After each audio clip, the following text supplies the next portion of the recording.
Hello everyone, welcome to Defense Studies. So this is your lecture number 10th of your advanced English series for your upcoming CDS exam. इस lecture में सिर्फ आपके 12 question रहेंगे और 12 question बहुत ही relevant है आपके CDS एग्ज़ाम के लिए।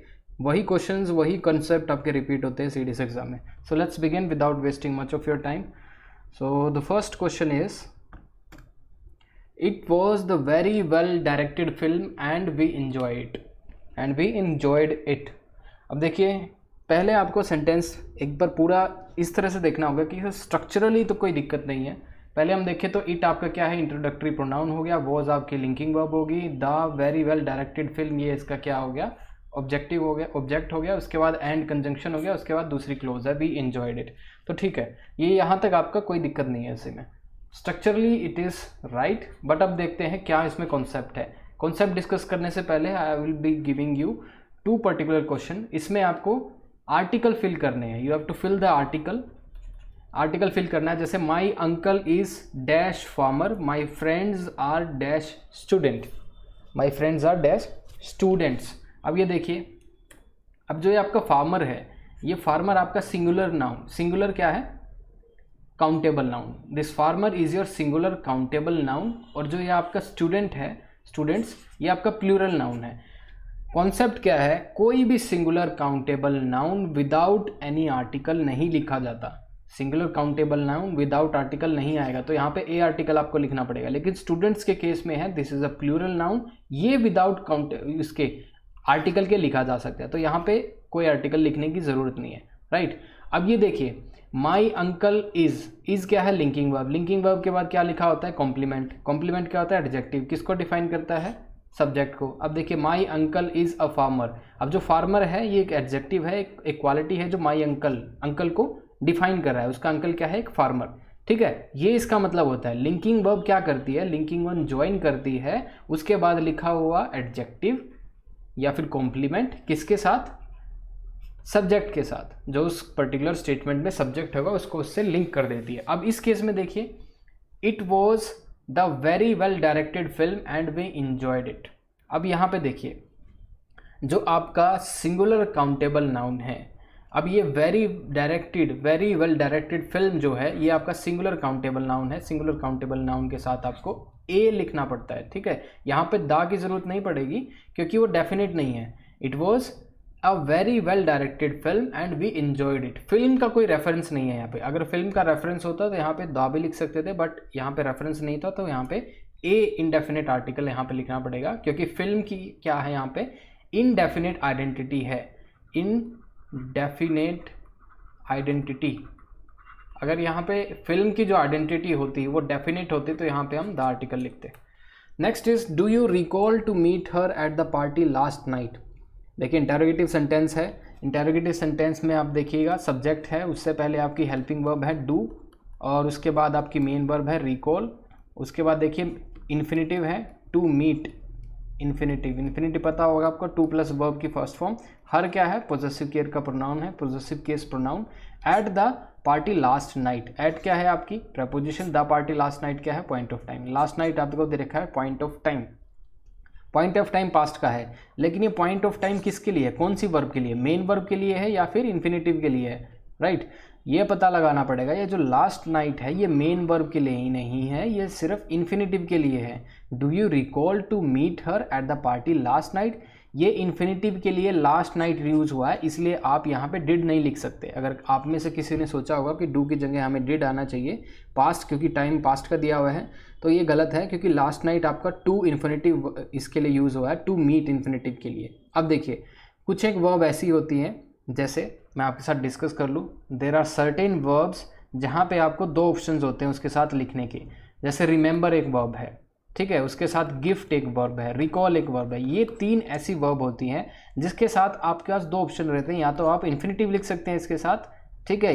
इन्फिनेटिव कब लिखते हैं, जब action is about to done, action अभी तक हुआ नहीं है, एक्शन होगा। दूसरे केस में इन सभी वर्ब के साथ रिमेंबर, गिफ्ट और जो आपका रिकॉल है, इसके साथ दूसरा ऑप्शन रहेगा, या तो आप जिरंड बना के लिख दीजिए वर्ब की फर्स्ट फॉर्म आईएनजी, या फिर टू प्लस है प्लस वर्ब की थर्ड फॉर्म। ये आप परफेक्ट पास्ट पार्टिसिपल जो होता है, इसमें ये पर्टिकुलर थिंग क्या डिनोट करती है कि एक्शन इज ऑलरेडी कंप्लीटेड। जहाँ पे आपका एक्शन कंप्लीटनेस का सेंस चाहिए आपको, वहाँ पे आप या तो जेरेंड यूज़ करेंगे या फिर हैव प्लस वर्ब की थर्ड फॉर्म। ये आपका एक्शन क्या दिखाता है, कंप्लीट हो गया। लेकिन जहाँ पे आपको दिखाना है कि action is about to done, अभी तक एक्शन नहीं हुआ है, वहाँ पे आप इन्फिनिटिव यूज़ करेंगे। अब देखिए क्वेश्चन देखिए दोबारा से, do you recall to meet her at the party last night. अब देखिए एक्शन ऑलरेडी हो चुका है, टू मीट, ठीक है, वो कल रात की बात कर रहे हैं, क्या तुम उससे मिले थे। लेकिन 2 मिनट इन्फिनिटिव जो है रिकॉल वर्ब के साथ जब आप यूज़ करेंगे तो वो एक्शन किस लिए होगा, वो एक्शन होने वाला होगा, ठीक है, प्रोबेबल एक्शन होगा। लेकिन एक्शन तो ऑलरेडी हो चुका है, तो यहाँ पे या तो आप जेरेंड यूज़ करेंगे, do you recall meeting her at the party last night, क्योंकि एक्शन इज ऑलरेडी कंप्लीटेड। तो क्या आपको कॉन्सेप्ट क्या याद करना है, रिमेंबर, गिफ्ट और रिकॉल। इसके साथ आपके पास 2 ऑप्शन होते हैं, या तो आप इन्फिनिटिव यूज़ करेंगे, टू प्लस वर्ब की फर्स्ट फॉर्म, और इसके साथ मीनिंग क्या होगा, एक्शन क्या है, इनकम्प्लीट स्टेज में है। इसके साथ अगर आप जिरंड यूज करते हैं इन वर्ब के साथ, तो ये क्या होगा, एक्शन कंप्लीट स्टेट का डिफाइन करेगा, ठीक है, state is important. Next is the student apologised the teacher for the delay in submitting the assignment. The student क्या हो गया, सब्जेक्ट, अपोलोजाइज क्या होगी, वर्ब होगी, उसके बाद ऑब्जेक्ट क्या हो गया, द टीचर, फॉर क्या होगी, प्रपोजिशन, द डिले क्या हो गया, उसका ऑब्जेक्ट, इन क्या हो गया, दोबारा से preposition, in submitting the assignment, दोबारा से उसका क्या हो गया, ऑब्जेक्ट, ठीक है। तो गलती कहाँ पे है, गलती है यहाँ पे कि अपोलोजाइज वर्ब के साथ आपको टू यूज़ करना पड़ता है if you want to apologise someone, ठीक है। अगर उस अपोलॉजी का कोई रेसिपिएंट है तो वहाँ पे रेसिपिएंट जो होता है वो टू वर्ब के साथ लिखा जाता है, टू प्रेपोजिशन के साथ लिखा जाता है, सॉरी, टू प्रेपोजिशन के साथ लिखा जाएगा। तो यहाँ पे जो अपोलोजाइज वर्ब यूज़ किया आपने, so the student apologise to the teacher for the delay. For क्या है, पर्पस के लिए डिफाइन होता है, फॉर समथिंग, मतलब डिले हुआ था वहाँ पे, so it defines a purpose. तो आपका आंसर जो बनेगा, the student apologised to teacher for the delay in submitting the assignment, ठीक है। तो ये आपका आंसर रहेगा। द टीचर अगर आप यहाँ पे ना लिखें, देखिए द टीचर जो है आपका यहाँ पे, the teacher is not specific, आपको टीचर यहाँ पे स्पेसिफिक नहीं है, इनडेफिनेट आइडेंटिटी है टीचर की, इनडेफिनेट आइडेंटिटी। अगर आपके टीचर की यहाँ पे डेफिनेट आइडेंटिटी रहती, ठीक है, तो यहाँ पे आप क्या यूज़ कर सकते थे, टू, लेकिन यहाँ पे इंडेफिनेट आइडेंटिटी थी, तो इसलिए आपको द ड्रॉप करना पड़ेगा और डायरेक्टली आप लिखेंगे the student apologise to teacher for the delay in submitting the assignment. Next is your name precedes before mine in the admission list. अब देखिए इसमें अपना आंसर मार्क कीजिए। योर नेम क्या है, सब्जेक्ट, उसके बाद प्रीसीड्स वर्ब हो गई, उसके बाद बिफोर माइन, बिफोर क्या है, प्रपोजिशन, माइन होगी, ये पॉजेसिव केस का आपका प्रोनाउन हो गया, ठीक है, ये इसका ऑब्जेक्ट बन गया, प्रपोजिशन, उसके इसका object, in the admission list, ये आपकी क्या होगी, प्रपोजिशन, पूरी फ्रेज होगी, प्रपोजिशन फ्रेज, ठीक है, ओके। अब देखिए यहाँ पे गलती क्या होगी, क्योंकि प्रोसीड्स और बिफोर दोनों का मतलब सेम होता है, ठीक है, proceeds before mine in the admission list. या तो आप क्या करेंगे, प्रोसीड्स को ड्रॉप कर देंगे, your name before mine in the admission list, proceeds को ड्रॉप करके दूसरी कुछ तरह से इसको फॉर्म करेंगे। लेकिन यहाँ पे देखिए your name before mine in the admission list, मतलब ये दोनों सेम मीनिंग कन्वे कर रहे हैं, तो सुपरफ्लुअस बन रहा है। तो इसमें से आपको एक चीज़ ड्रॉप करनी पड़ेगी, your name proceeds mine in the admission list, यहाँ पे बिफोर की ज़रूरत नहीं है, your name proceeds mine in the admission list, ठीक है, क्योंकि आपको देखना है कि जो प्रोसीड है ये एक ट्रांजिटिव वर्ब है, मतलब प्रोसीड अगर आप यूज़ करेंगे, ये ट्रांजिटिव वर्ब है, उसके बाद आपको डायरेक्ट ऑब्जेक्ट लिखना पड़ता है, समझ गए, उसके बाद कोई प्रपोजिशन नहीं आती। अब यहाँ पे देखेंगे योर नेम प्रोसीड्स होगी ट्रांजिटिव वर्ब, उसके बाद कोई डायरेक्ट ऑब्जेक्ट आना चाहिए जो कि माइन है, बिफोर क्या एक प्रपोजिशन है जो कि नहीं लिख सकते उसके बीच में, क्योंकि उसको डायरेक्ट ऑब्जेक्ट चाहिएगा। लेकिन अगर आप सोचें कि आपको बिफोर यहाँ पे रखना है लेकिन प्रोसीड ड्रॉप करना है, तो क्या हो सकता है, your name come before mine in the admission list, ये भी हो सकता है, your name comes before mine in the admission list, क्योंकि कम्स जो है वो आपकी इनट्रांजिटिव वर्ब है, इसके बाद आप ऑब्जेक्ट ना लिखे कोई फर्क नहीं पड़ता, ठीक है, इनट्रांजिटिव वर्ब के बाद ऑब्जेक्ट नहीं आते, इसलिए आपको प्रपोजिशन लिखना पड़ेगा, right. So in this way you can correct this. Next is it is not worth having the trouble to write to him as he never replies. देखिए सेंटेंस का स्ट्रक्चर देखते हैं। इट क्या है, इंट्रोडक्टरी सब्जेक्ट है, बहुत बार बता चुका हूँ, इंट्रोडक्टरी सब्जेक्ट है, किसके लिए इंट्रोड्यूस किया जाता है, या तो आप कोई क्लोज सबॉर्डिनेट क्लोज इट जो आपका इंट्रोडक्टरी सब्जेक्ट है वो सबॉर्डिनेट क्लोज, जो क्लोज आपकी व्हाट या फिर दैट से शुरू होगी, उसके लिए ये पर्टिकुलर इट जो है इंट्रोडक्टरी जो आपका सब्जेक्ट है वहाँ पे इंट्रोड्यूस करने के लिए यूज़ होता है, राइट। अब देखिए, it is not worth having the trouble to write to him as he never replies. Concept देखिए, write something to someone, right, ये आपको याद करना है, write something to someone, you write something, you write a letter to your friend, ठीक है। Right के बाद आपको ऑब्जेक्ट लिखना पड़ेगा और टू के साथ रेसिपिएंट जो उसको रिसीव कर रहा होगा, योर मदर, योर फ्रेंड, ठीक है। अब ये देखिए एक पहले एक पर्टिकुलर क्वेश्चन देख लेते हैं। He wrote a letter to his parents last week, right. Last week क्या दे दिया आपको, टाइम दे दिया, पॉइंट ऑफ टाइम क्या है, पास्ट का है, तो इसलिए वर्ब भी क्या आ गई, पास्ट की, वर्ब की सेकंड फॉर्म यूज़ कर दी, he wrote a letter to his friend. अब यहाँ पे देखिए डायरेक्ट मैंने ऑब्जेक्ट लिखा है वर्ब के बाद रोट, ठीक है, डायरेक्ट ऑब्जेक्ट आएगा क्योंकि रोट क्या है, अगर आपकी ट्रांजिटिव वर्ब है तो डायरेक्ट ऑब्जेक्ट लिख दिया, उसके बाद टू प्रेपोजिशन के साथ मैंने ऑब्जेक्ट लिख दिया क्योंकि टू के बाद जो है वो रेसिपिएंट है, टू हिज पेरेंट्स, उसने लेटर किसको लिखा, उसके पेरेंट्स को। अब देखिए यहाँ पे आपको एक इम्पोर्टेंट कंसेप्ट क्या है वो आपको देखना पड़ेगा। कंसेप्ट ये नहीं है, अगर आप में से कोई सोच रहा होगा कि अगर टू राइट टू हिम, ये सोच रहा होगा कि यहाँ पे ये पर्टिकुलर थिंग गलत है, it is not worth having the trouble to write to him. अगर ये आप सोच रहे हैं टू को ड्रॉप करके इसको ठीक कर लेंगे तो that is not the correct approach. अब यहाँ पे अप्रोच क्या होनी चाहिए आपको, क्योंकि इट जो है ये इंट्रोडक्टरी सब्जेक्ट है, पहले तो मैंने आपको बताया था इंट्रोडक्टरी सब्जेक्ट है, लेकिन ये इसका इंट्रोडक्शन यहाँ पे सही नहीं किया गया। अगर इसका इंट्रोडक्शन होता इट का तो या तो इसको आप इन्फिनेटिव के लिए यूज़ कर रहे होते, ठीक है, या तो आप सबॉर्डिनेट क्लोज के लिए। सबॉर्डिनेट क्लोज यहाँ पे दैट और वर्ड तो है नहीं, ठीक है। अब यहाँ पे देखेंगे it is not worth to have infinitive.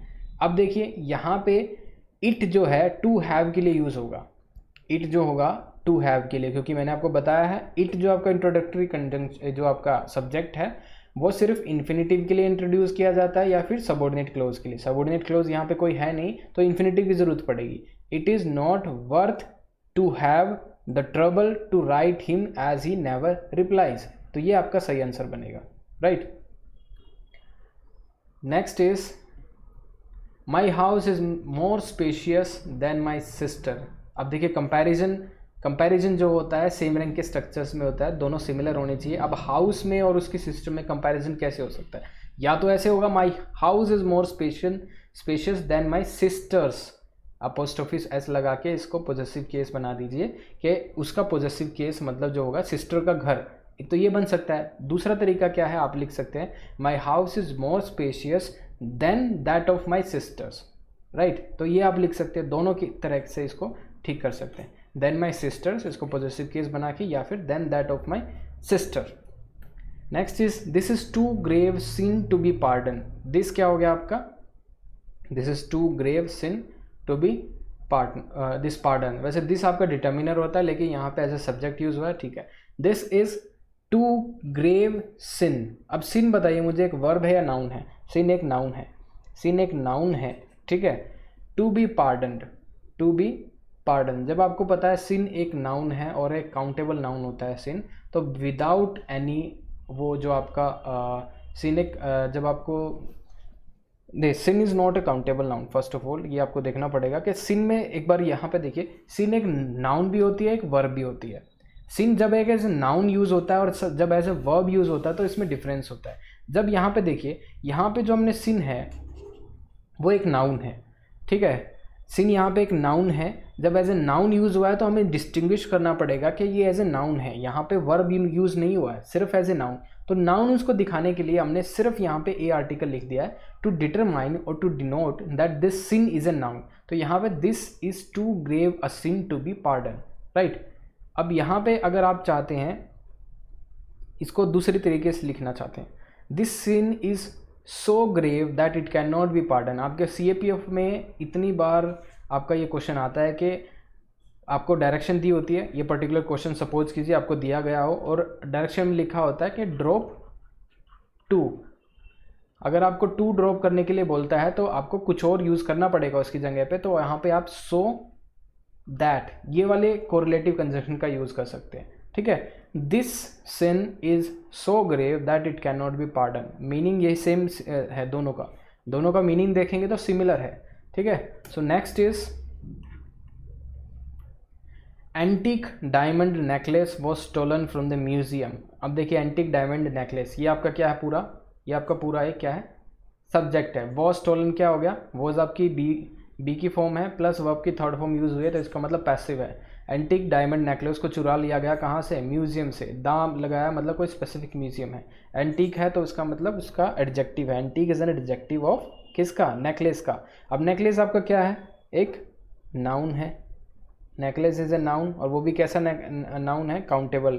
Necklace को आप काउंट कर सकते हैं, ठीक है, हाँ, एक नेकलेस, दो नेकलेस, तीन नेकलेस। डायमंड जो है, अगर डायमंड एक मटेरियल है, देखिए अगर डायमंड एक मटेरियल है तो वो अनकाउंटेबल है, लेकिन डायमंड में नंबर है कि एक डायमंड, दो डायमंड, तीन डायमंड, अगर वो नंबर है तो वो काउंटेबल बन सकता है, ठीक है, लेकिन नेकलेस हमेशा आपका काउंटेबल रहेगा, राइट। तो यहाँ पे देखिए इसका जो आपका आंसर बनेगा, अगर जो आपका नेकलेस है वो काउंटेबल नाउन है, ठीक है, अगर वो काउंटेबल नाउन है और यहाँ पे स्पेसिफिक है, यहाँ पे डेफिनिट है, वो नेकलेस जो चुराया गया म्यूजियम से, अगर यहाँ पे डेफिनिट है तो आपको द आर्टिकल का यूज़ करना पड़ेगा। The antique diamond necklace was stolen from the museum. तो मैंने क्या आपको कॉन्सेप्ट बताया था, कोई भी singular noun, singular countable noun without any article नहीं लिखा जाता। अब यहाँ पे हमने द आर्टिकल का यूज़ किया, पीछे हमने ए आर्टिकल का यूज़ किया था, क्योंकि यहाँ पे जो नेकलेस है एक डेफिनिट है। Next is the unseasonal rain caused a lot of damage to the crops. The unseasonal rain caused a lot of damage. अगर आप में से कोई सोच रहा होगा कि रेन की जगह रेन्स लिख दूं, तो गलत है, क्योंकि रेन यहाँ पे वर्ब नहीं है, रेन यहाँ पे आपका क्या है, सब्जेक्ट है। The unseasonal rain, this is subject. Caused, ये आपकी वर्ब होगी, कौन सा है, टेंस कौन सा है इसका, पास्ट इंडेफिनिट, वर्ब की सेकंड फॉर्म यूज है। अ लॉट ऑफ डैमेज, ये आपका क्या हो गया, subject. Yo sorry, this is your object. ये आपकी पूरी फ्रेज जो बन गई, ये आपकी पूरी फ्रेज क्या है, इसका ऑब्जेक्ट, कोज वर्ब का ये ऑब्जेक्ट बन गया, ठीक है। अब देखिए यहाँ गलती क्या है, गलती देखिए, आपको कोई गलती दिख रही है यहाँ पे, the unseasonal rain caused a lot of damage to the crops. देखिए यहाँ पे कोई मिस्टेक नहीं है, नो एरर। अगर आपने कहीं से भी इसमें एरर ढूंढ लिया तो मतलब आपके कॉन्सेप्ट क्लियर नहीं है। यहाँ पे हर एक चीज़ यहाँ पे सही है, इसका स्ट्रक्चर ठीक है, बस ये आपसे ऐसे ही डाल दिया गया था आपके प्रेजेंस ऑफ माइंड चेक करने के लिए, right. So there is no error. So next is she persisted to doing what she wanted despite opposition. अब देखिए शी आपका सब्जेक्ट हो गया, परसिस्टेड वर्ब होगा, इसके बाद इन्फिनिटिव आ गया, टू डूइंग व्हाट, ये आपका क्या सबऑर्डिनेट क्लोज आ गई, what she wanted despite opposition, okay. अब देखिए परसिस्ट इन समथिंग या फिर इंसिस्ट ऑन समथिंग। जब आप परसिस्ट इन समथिंग या फिर इंसिस्ट, आप किसी चीज़ पे इंसिस्ट करते हैं या फिर किसी चीज़ में आप काम करते हैं, परसिस्ट इन समथिंग, तो परसिस्ट के साथ आपको इन प्रपोजिशन का यूज़ करना पड़ता है और इंसिस्ट के साथ आप ऑन प्रपोजिशन का यूज़ करेंगे। लेकिन यहाँ पे देखिए आपको टू प्रपोजिशन दिख रही है जो कि गलत है। सी persisted in doing what she wanted despite opposition. How many eggs were put in the basket? ये आपका क्वेश्चन नंबर 11 है, इंटरोगेटिव सेंटेंस है। How many eggs, eggs आपका सब्जेक्ट हो गया, were put in the basket, ठीक है। were put ये आपका देखिए बी की फॉर्म के साथ वर्ब की थर्ड फॉर्म यूज हुई है तो आपका पैसिव है। How many eggs were put in the into the basket, into क्या है आपकी प्रपोजिशन है, the basket क्या होगी इसका ऑब्जेक्ट हो गया, ठीक है। गलती कहाँ पे है, कॉन्सेप्ट समझिए। इनटू प्रपोजिशन और इन प्रपोजिशन आप कहाँ कहाँ पे यूज़ करते हैं, क्योंकि प्रपोजिशन कॉन्टेक्स्ट के हिसाब से चेंज हो जाती हैं, ठीक है। कॉन्टेक्स्ट आपको पता है। देखिए how many eggs are put into the basket, जब आप इनटू का यूज़ करेंगे तो आप एक्शन को स्ट्रेस कर रहे हैं, जब आप एक्शन को इंपॉर्टेंस दे रहे हैं कि वो एग रखने उस बास्केट में इंपॉर्टेंट है। लेकिन जब आप इन प्रपोजिशन का यूज़ करते हैं वहाँ पे स्टेट इज़ इंपॉर्टेंट, कि आप स्टेट को स्ट्रेस कर रहे हैं कि बास्केट के अंदर एग हैं, ठीक है। How many eggs were put into the basket, तो इनटू यहाँ पे आप देखिए क्या आपको यहाँ पे एक्शन स्ट्रेस करना है या फिर उनकी स्टेट दिखानी है। तो मुझे यहाँ पे लगता है और आपको भी साफ साफ दिख ही रहा होगा कि how many eggs were put in the basket, यहाँ पे हम स्टेट को स्ट्रेस करेंगे ना कि एक्शन को, राइट। सो देखिए अगर यहाँ पे एक एग्जाम्पल दूँ मैं आपको, he threw the garbage dash the bin, he threw the garbage dash the bin. Into या फिर इन प्रपोजिशन कौन सी लिखेंगे आप यहाँ पे, इनटू या फिर इन। अगर यहाँ पे एक्शन को स्ट्रेस करना है, he threw the garbage dash the bin, वो इम्पोर्टेंट है, या फिर उसकी स्टेट जो गार्बेज है वो कूड़े के अंदर है, ठीक है, और कूड़ेदान के अंदर है। तो इसमें यहाँ पे स्टेट को स्ट्रेस किया गया है, through the garbage in the pin the state is important here, right. So last question is, this question is quite too simple for me to answer. This question क्या है आपका, सब्जेक्ट, दिस उसका determiner हो गया, is आपकी linking verb होगी, quite आपका adjective हो गया, ठीक है, क्वाइट का मतलब होता है कंप्लीटली, टू आपका एडवर्ब हो गया, सिंपल आपका क्या होगा यहाँ पे, टू सिंपल आपका दोबारा से सिंपल एडजेक्टिव हो गया, फोर क्या हो गया प्रपोजिशन, मी उसका ऑब्जेक्ट हो गया, टू दोबारा से प्रपोजिशन, आंसर उसका ऑब्जेक्ट हो गया, ठीक है, कोई दिक्कत नहीं है। अब grammatically this particular question is right, grammatically ये क्वेश्चन बिल्कुल ठीक है, लेकिन मीनिंग इसका देखें तो ठीक नहीं है। मीनिंग देखें, इसका मीनिंग देखें तो क्वाइट क्या होता है, quite conveys positive meaning, right, और टू कन्वेज नेगेटिव मीनिंग। जब आप देखें जहाँ पे भी जिस सेंटेंस में आपको पॉजिटिव मीनिंग कन्वे होता है तो वहाँ पे क्वाइट का यूज़ करते हैं, लेकिन जहाँ पे नेगेटिव मीनिंग कन्वे करना होता है वहाँ पे आप टू यूज़ करते हैं, जैसे he is too heavy, he is too big, he is too fat, ठीक है, he is too boring, negative meaning के लिए यूज़ होता है। और जहाँ पे आपको पॉजिटिव मीनिंग होता है, he is quite a good guy, ठीक है, इस तरह से आप यूज़ करते हैं, he is quite a master.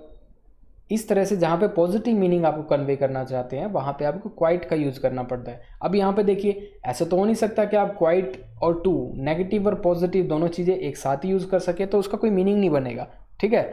यहाँ पे आपको क्या यूज़ करना पड़ेगा, दिस क्वेश्चन इज, या तो आप क्वाइट को ड्रॉप करेंगे या फिर टू को ड्रॉप करेंगे। जब आप टू को ड्रॉप करेंगे, this question is quite simple for me to answer, ये तो आपका डायरेक्ट करेक्ट हो जाएगा।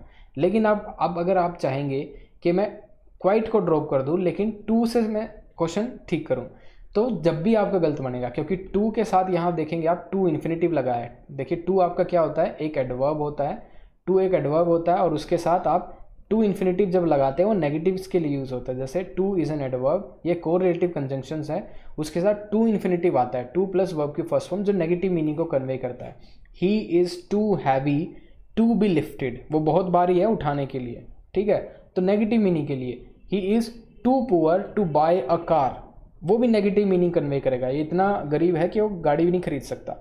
तो यहाँ पे आपको अगर टू, आप सोच रहे हैं कि हम टू के साथ क्वाइट को मतलब ड्रॉप करेंगे, टू को रख लेंगे, तो ये फिर भी आपका नेगेटिव मीनिंग के लिए यूज़ होता है यहाँ पे, लेकिन आपको पॉजिटिव मीनिंग दिखाना है। अगर आप सोचेंगे कि टू के साथ मैं लिखूँ this question is too simple for me to answer, इसका मतलब पता है क्या बनेगा, this question is too simple that I can not answer it, इसका ये मतलब बनेगा। अगर आप इसको this question is too simple that I can not answer it, ये इसका मीनिंग बनेगा। अगर आप क्वाइट को ड्रॉप करते हैं और टू को रखते हैं तो ये आंसर नहीं बन सकता, ये तो मीनिंग ही नहीं है कि बहुत आसान क्वेश्चन है, मैं इसको आंसर नहीं कर पाऊंगा, ये इसका मीनिंग नहीं बनेगा, इसलिए आपको टू ही ड्रॉप करना पड़ेगा, राइट। सो टू ड्रॉप कीजिए, आपका आंसर वैसे ही आ जाएगा। So answer would be this question is quite simple for me to answer. So this is all in this particular video. और आपके 10 लेक्चर हो चुके हैं, बहुत इंपॉर्टेंट लेक्चर्स हैं आपके CDS एग्जाम में, at least I think fill in the blanks हमने डिस्कस किया है, सेंटेंस इंप्रूवमेंट का, सेंटेंस रीअरेंजिंग का, और सिनोनिम्स एंटोनिम कुछ क्वेश्चन डिस्कस किए हैं, बट सिनोनिम एंटोनिम्स कुछ पढ़ाने का है नहीं, ठीक है, तो इसलिए हम ज़्यादा उस पर स्ट्रेस करते भी नहीं है। एक आपको पर्टिकुलर क्वेश्चन दिया था अनसीन पैसेज का, शायद आपने वो आंसर नहीं किया है। सो अगर आप लोगों ने ये टेस्ट अटैम्प्ट किया तो please mention your score in the comment box, तो we are waiting for that. और उसके साथ ही we want to made an announcement that we have also started one particular batch for paper 2। If you are interested in this, CAPF के लिए paper 2 का batch on running है। अगर आपको ये ज्वाइन करना है तो this is a very important batch. अगर आपको आप आंसर राइटिंग सीखनी है, आंसर राइटिंग में एज चाहिए आपको, ऐसे राइटिंग और आर्ग्यूमेंट राइटिंग और रिपोर्ट राइटिंग, इन सभी चीज़ों से आपको अगर डर लगता है तो you can join this batch. This is a very comprehensive feedback mechanism we are giving. We will also be providing you 1-to-1 interaction in that. So ज़्यादा क्वारी के लिए you can contact on this particular number, WhatsApp पे भी या फिर direct call कर सकते हैं, यहाँ पे आपकी क्वारी आंसर होंगी, right. So thank you for watching the video.